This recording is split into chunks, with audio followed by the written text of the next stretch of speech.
Welcome to blue சட்டை. இது நம்முடைய பிக் பாஸ் ரிவ்யூ. ஸோ இன்னைக்கு எபிசோட்ல எல்லா சீசன்லயும் வழக்கமா வர அந்த ஸ்கூல் டாஸ்க்கு இந்த சீசன்லயும் வந்துருச்சு. ஸோ இன்னைக்கு ஃபுல்லா மேஜரா பாத்தீங்கன்னா ஸ்கூல் டாஸ்க் தான் நடந்துச்சு. அதுக்கு முன்னாடி நம்ம டென்ஷன் பார்ட்டி தீபக் ஒரு சம்பவம் பண்ணார், அதை பத்தியும் பேசலாம். அதுக்கும் முன்னாடி நேற்று எபிசோடு ரிவ்யூ போடாததுனால அது இன்னைக்கு பார்த்தப்போ ஒருவேளை நேற்று பார்த்திருந்தால் வழக்கம் போல மொக்கையா தான் இருந்திருக்கும். அதுலயும் பேசுறதுக்கு ரெண்டு விஷயம் இருந்துச்சு. அதுல ஒண்ணு பாத்தீங்கன்னா இந்த அன்ஷிதாவோட சாப்பாட்டு விஷயம்.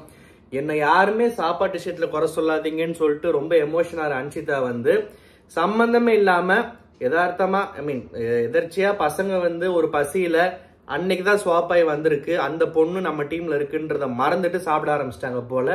அது அப்புறம் ஞாபகப்படுத்தி உடனே எடுத்து வச்சுட்டு கொண்டு வந்துட்டாங்க. அது கையால் எடுத்து வச்சியா காலால் எடுத்து வச்சியா அது பிரச்சனையா, அது பிரச்சனை மாதிரி தான் தெரிஞ்சுது. ஆனா அதுதான் பிரச்சனை என்னன்னு தெரியல. அதுக்கப்புறம் வந்து என்ன மறந்துட்டீங்கன்னு சொல்லிட்டு ஒரு தேவையில்லாத ஒரு பெரிய சீன் கிரியேட் ஆச்சு. அது என்ன கேட்டா அன்ஷிதா அப்படி ஒன்றும் தேவையில்லாத சீன் கிரியேட் பண்ற ஒரு கண்டஸ்டாவும் இது வரைக்கும் இருந்தது இல்லை. ஒருவேளை இதெல்லாம் சாட்சனா பண்ணியிருந்தா நம்புற மாதிரி இருந்திருக்கும். நம்புற மாதிரி இந்த சென்ஸ் ரொம்ப மேட்சா இருந்திருக்கும். ஓகே, பண்ணக்கூடிய ஆள் தான் சொல்லிட்டு அன்ஷிதா நேற்று பண்ணது வந்து தேவையில்லாத ஒரு விஷயம். ஆனா யாரா இருந்தாலுமே வந்து நம்ம என்ன சொல்றது, ஏதோ ஒரு சீனை கிரியேட் பண்ணணும், லைட்டா ஒரு எமோஷன்ஸை கொட்டணும், கண்ணீரை வடிக்கணும் அப்படின்னு பண்ண மாதிரி தான் இருந்துச்சு. பசங்க வந்து அதுக்கப்புறம் ரெடி பண்ணி இவ்வளோ பாய்ஸ் டீம் இறங்கி வந்து நான் இந்த சீசன்ல பார்த்ததே இல்லை. ரொம்ப ஒரு மாதிரி திமிரா தான் இருப்பாங்க. ரொம்ப இறங்கி வந்து ஊட்டி விடுற ரேஞ்சுக்கு போய் ஓரளவுக்கு வந்து அப்புறம் லாஸ்ட்ல சமாளிச்சிட்டாங்க. அப்புறம் அதுவும் ஒரு பேருக்கு சாப்பிட்டுருச்சு.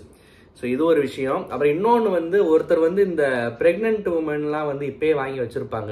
லைக் பிரெக்னன்சிக்கு அப்புறம் ஃபர்ஸ்ட் 3-4 மந்த்ஸுக்கு அந்த பால் ஃபீடிங்காக வந்து வசதியாக இருக்குன்னு சொல்லிட்டு இங்கே ஜிப்பு வர மாதிரிலாம் இப்போ நிறைய ட்ரெஸ்லாம் வந்துருக்கு.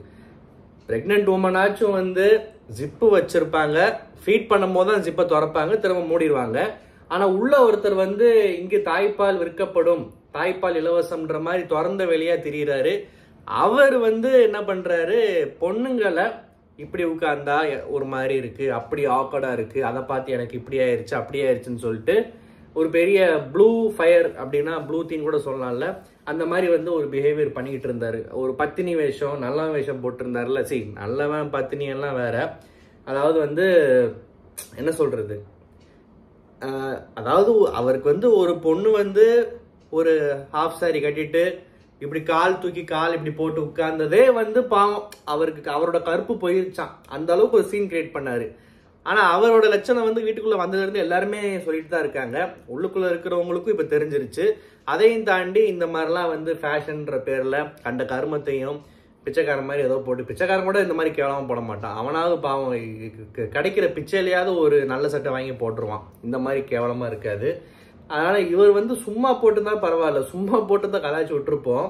ஆனா இவர் மற்ற விஷயங்கள்ல வந்து இந்த மாதிரி கமெண்ட்ஸ் பண்ணி பொண்ணுங்களை பத்திலாம் இப்படி ஜட்ஜ் பண்ணி இப்படி வந்து ஒரு பிற்போக்குத்தனமான விஷயங்கள்லாம் பேசுறப்போ, நீ என்ன கிழிச்சுக்கிட்டு இருக்க, கிழிஞ்ச சட்டையை போட்டுக்கிட்டு இப்படி தூக்கி காமிச்சுக்கிட்டு இருக்க அப்படின்ற மாதிரி தான் வந்து கேட்க தோணுது.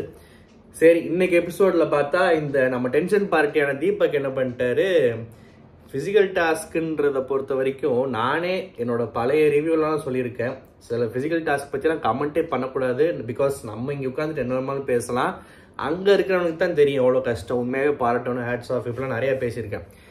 நல்லா விளாண்டாலும் நல்லா விளாடல. பிசிக்கல் டாஸ்க்குன்றது அந்த மொமெண்ட்ல யாருக்கு எப்படி கை கால் உதறது, என்ன வருது, அதில் அவங்க பெர்ஃபார்ம் பண்ணுறதை அதை பற்றி நம்ம பெருசாக பேச முடியாது. மேபி டீம்மேட்ஸ் வந்து டிப்ஸ் கொடுக்கலாம், இல்லை பெட்டர் லக் நெக்ஸ்ட் டைம் சொல்லலாம், இல்லாட்டி கொஞ்சம் பார்த்துருக்கலாம், ஏதாவது அட்லீஸ்ட் தோத்தா கூட வந்து என்னடா இப்படி அப்படியாவது பேசுறான். அந்த அச்சா உச்சான்னு கத்தி ஒரு சீனை கிரியேட் பண்ணி இந்த சிவா வந்து ரொம்பவே ஹார்ஷா பேசிட்டாரு நம்ம தீபக்கு. அது கண்ணில் தண்ணி வர அளவுக்கு வந்து எமோஷன் ஆவார் நினைச்சு பார்க்கல. பதிலுக்கு அவர் கத்துனா, அவர் இருக்கிற சைஸுக்கும் அவரோட ஆக்ரோஷத்தை பார்த்தா கத்துனா தீபக்லாம் வந்து சத்தியமா எனக்கு தெரிஞ்சு ஓடி போயிருவேன்னு நினைக்கிறேன். ஏன்னா தீபக் வந்து நம்ம ஏற்கனவே பேர் வச்சிட்டோம். முதல்ல வரப்போ ஒரு low budget high budget Rio மாதிரி இருப்பாருன்ற மாதிரி ஒரு கணிப்பு சொன்னோம். ஆனா அதுக்கப்புறம் வந்து அது கூட இல்லை, ரியோவாவது பரவாயில்ல, இது வந்து டென்ஷன் பார்ட்டி, இது சும்மா கத்திக்கிட்டு தெரியுது வேஸ்ட்ன்ற மாதிரி ஒரு டம்மி பீஸா தான் தீபக் இருக்காரு. நேத்தும் வந்து ஏதாவது பண்ணுவோம், அதாவது அவர் சீனியராமா அதை காமிச்சுக்கிறாராமா, அந்த மாதிரி தான் இருந்துச்சு. அப்புறம் ஸ்கூல் டாஸ்க் வந்துருச்சு. ஸ்கூல் டாஸ்க்ல பாத்தீங்கன்னா வந்து இந்த ரோல்ஸ் எல்லாம் பிரிச்சுட்டு இருந்தாங்க. ஒருத்தவங்களுக்கு ஒரு ரோல் கொடுத்தாங்க. ரோல்ஸ்லாம் கேட்கறதுக்கு இன்ட்ரெஸ்டிங்காக இருந்துச்சு. ஆனால் பார்க்குறதுக்கு உள்ளே இருக்கிறவங்கலாம் ஒழுங்காக பண்ணாதான் நமக்கு ரசிக்கும்படியாக இருக்கும். அந்த மாதிரி இருந்துச்சான்னு கேட்டிங்கன்னா பெருசாக இல்லை. ஆனால் எக்ஸ்பெக்டும் பண்ணலை யாரும். இந்த சீசன் இருக்கிறவங்களாம் அப்படி தான் இருக்காங்க. இந்த வர்ஷினியை பிரின்சிபலாகவும் அருணை வைஸ் பிரின்சிபலாகவும் போட்டது வந்து உண்மையாக ஒரு பெரிய ஷாக்கிங்காக இருந்துச்சு. என்னதான் பிக் பாஸ்க்கு திடீர்னு நல்ல மனசு வந்து ரெண்டும் டம்மி பீஸாக இருக்குது, இதை கொஞ்சம் ப்ரொஜெக்ட் பண்ணி இதுக்கு ஒரு வாய்ப்பு கொடுப்போன்னு சொல்லிட்டு பெரிய ரோல் கொடுத்தாலுமே இதுங்க வந்து இவ்வளோ பெரிய ரோலை வந்து உண்மையாகவே ரொம்ப சொதப்பலாக மொக்கையாக பண்ணிடுவங்களே. பிக் பாஸ் தர வாய்ப்பு ஒரு பக்கம் இருக்கட்டும், நம்ம உட்காந்து ஒரு நாளைக்கு 1 மணி நேரம் 2 மணி நேரம்னு சொல்லிட்டு உட்காந்து பார்த்துக்கிட்டு ஆடியன்ஸ்லாம் டைம் வேஸ்ட் பண்ணிக்கிட்டு இருக்கோம். கொஞ்சமாவது நல்லா பண்ணுங்கடா, சிரிப்பாவது காட்டுங்கடா, இல்லை ஏதாவது என்டர்டெயின் பண்ணுங்கடான்ற மாதிரி நமக்கு தோணும்ல. ஆனால் லாஸ்ட்டில் வந்து ஒரு மாதிரி ஆரம்பித்தாங்க. பட் ஆனால் எண்டில் வந்து ஓரளவுக்கு வர்ஷினியும் சரி அருணும் சரி நல்லா பண்ணாங்களே சொல்லலாம். அருண்லாம் வந்து இந்த வர்ஷினியை அவ கொடுத்த அந்த எக்ஸஸ்பண்ட் ரோலை வந்து பாட்டு பாடி இம்ப்ரெஸ் பண்ணுறது, அப்பப்போ பேசுறது, அதை தாண்டி ஸ்டூடெண்ட் சமாளிக்கிறது, அப்புறம் அதை எங்கேயோ தேவையில்லாமல் டென்ஷன்லாம் ஆகிட்டு இருந்தார் ரொம்ப இந்த கிச்சன் டீம் கிட்டலாம். அந்த மாதிரி வந்து அருண் வந்து ஓரளவுக்கு சமாளிச்சிட்டாரு, நல்லா பண்ணாங்கன்னு சொல்லலாம். அண்டு ஸ்டூடெண்ட்ஸு எல்லாம் அவங்கவுங்களுக்கு ஒரு சின்ன சின்ன ஒரு குணாதிசயங்கள் ஒரு கதாபாத்திரம் கொடுத்துருந்தாங்க. டீச்சர்ஸும் நல்லா தான் பண்ணாங்க. ஜாக்லின் பண்ணது உண்மையாகவே கொஞ்சம் நிறைய இடத்துல காமெடியாக தான் இருந்துச்சு. அண்டு இந்த ராணுவ வந்து எதுவுமே பண்ணாட்டி எதுவுமே பண்ண மாட்டான், ஒன்றுமே தெரில, வேஸ்ட்டு டம்மி பீஸுன்றாங்க. ஏதாவது பண்ணால் ரொம்ப ஓவராக பண்ணுற, கொஞ்சம் அடக்கி வாசி, எங்களுக்கு ஸ்பேஸ் கொடு, இப்படி பண்ணு அப்படி பண்ணுன்றாங்க. உண்மையாகவே ராணுவ இருக்கிறது ரொம்ப கஷ்டம் தான். இந்த ராணவ் ஆர்னவ் இந்த ஒரே மாதிரி ரைமிங்காக வர பேர் வைக்கிறவங்களுக்குலாம் பாவம் ராசி இல்லை, ரொம்ப கார்னர் பண்ணுறாங்கன்னு நினைக்கிறேன்.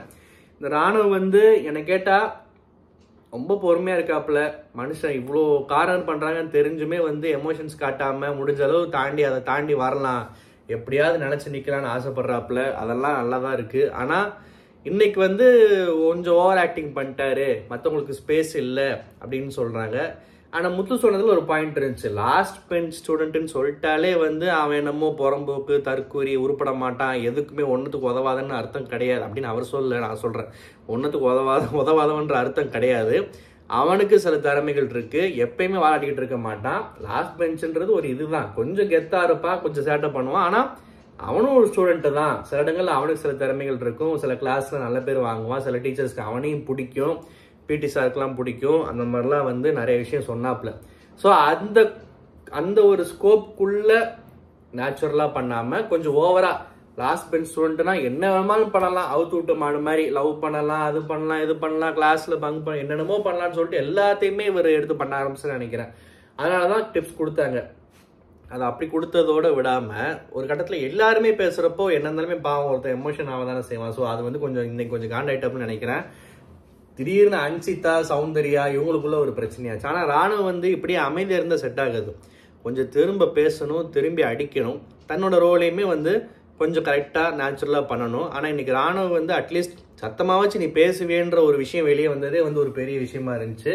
அது வரைக்கும் சந்தோஷம். அண்ட் அதுக்கப்புறம் பார்த்தீங்கன்னா இந்த சத்யாலாம் வந்து ஒன்றுமே பண்ணலை. இந்த ஆரம்பத்தில் நம்ம சத்யான்னு பேர் சொல்லலை, இப்போ சொல்கிறேன். சத்யா வந்து உண்மையாகவே வந்து அஸ் யூஷுவல் நம்ம தெரியும், கோட்டா கண்டஸ்டன்ட்டு, ரெக்கமெண்டேஷன் உள்ளே வந்திருக்காரு, அவர் ஒய்ஃப் ஏற்கனவே பிக் பாஸ் கண்டஸ்டன்ட்டு, இதெல்லாம் பழைய கதை. இருந்தாலுமே வந்து ஒரு ரிஃப்ரெஷ் மாதிரி நானே எனக்குள்ளே வெறியேற்றிக்கிட்டு இருக்கா சொன்னேன். ஏன்னா சுனிதாலாம் வெளியே போகிறாங்க, தர்ஷா கூட வெளியே போகிறாங்க, இந்த சத்யாலாம் உள்ள என்ன கிழிச்சாப்புலன்னு சத்தியமாக தெரில. அவர் சட்டையை தவிர வேற ஒன்றும் கிழிக்கலை. ஆனால் இவரெல்லாம் உள்ளே உட்காந்துருக்காரு.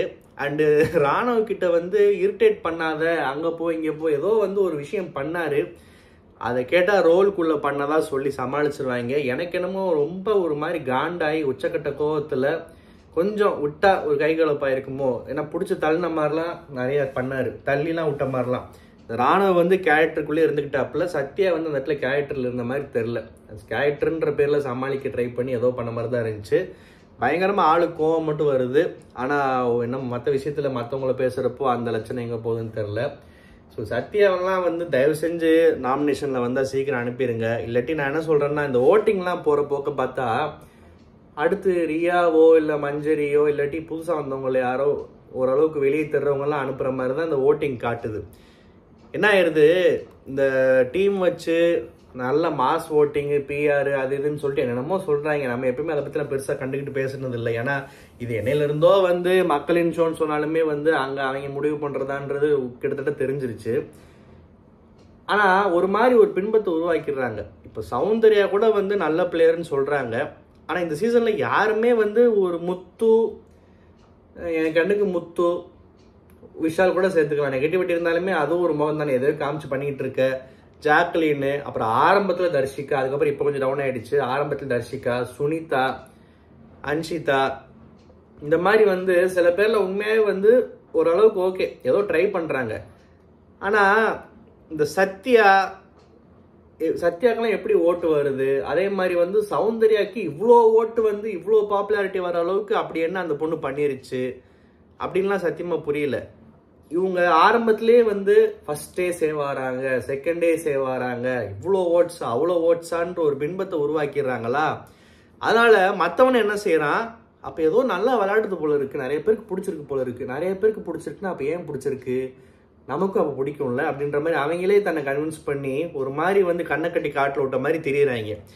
உண்மையாவே யோசிச்சு பார்த்தா நல்லா விளையாடுறவங்க நிறைய பேருக்கு வந்து இந்த சீசன்ல ஓட்டும் விழ மாட்டேங்குது, வெளியும் போறாங்க. எப்ப பார்த்தாலுமே பாட்டம் 3 பாட்டம் 4ல இருக்காங்க. அது ஏன்னு சத்தியமா புரியல. அருண்லாம் வந்து நிறைய ஓட்ஸ் வாங்கிட்டு மேலே இருக்காரு. சீரியல் ஃபேன்ஸா இல்ல அர்ச்சனா ஃபேன்ஸா இல்ல உண்மையாவே அருண் இப்படிலாம் இருக்கிறது நிறைய பேருக்கு பிடிச்சிருக்கா, ஒரு இடமும் புரியல. என்ன சொல்றது, பார்ப்போம். இந்த சீசன்ல இப்பதான் கொஞ்சம் டாஸ்க் எல்லாம் வந்து ஓகே, ஸ்கூல் டாஸ்க் எல்லாம் ஆரம்பிச்சிருக்கு. இந்த சீக்கிரமே வந்து இந்த கோல் மூட்டி விடுற மாதிரி டாஸ்க் எல்லாம் கொடுத்தாங்க. அப்புறம் இந்த கோழி முட்டைக்கு சண்டை போடுற மாதிரி டாஸ்க் எல்லாம் கொடுக்க ஆரம்பிச்சாங்கன்னா எதாவது நடக்குமான்றதை பொறுத்து வந்து பார்ப்போம். இந்த ரிவ்யூ உங்களுக்கு பிடிச்சிருந்தா மறக்காம சேனல் சப்ஸ்கிரைப் பண்ணுங்க. நன்றி, வணக்கம்.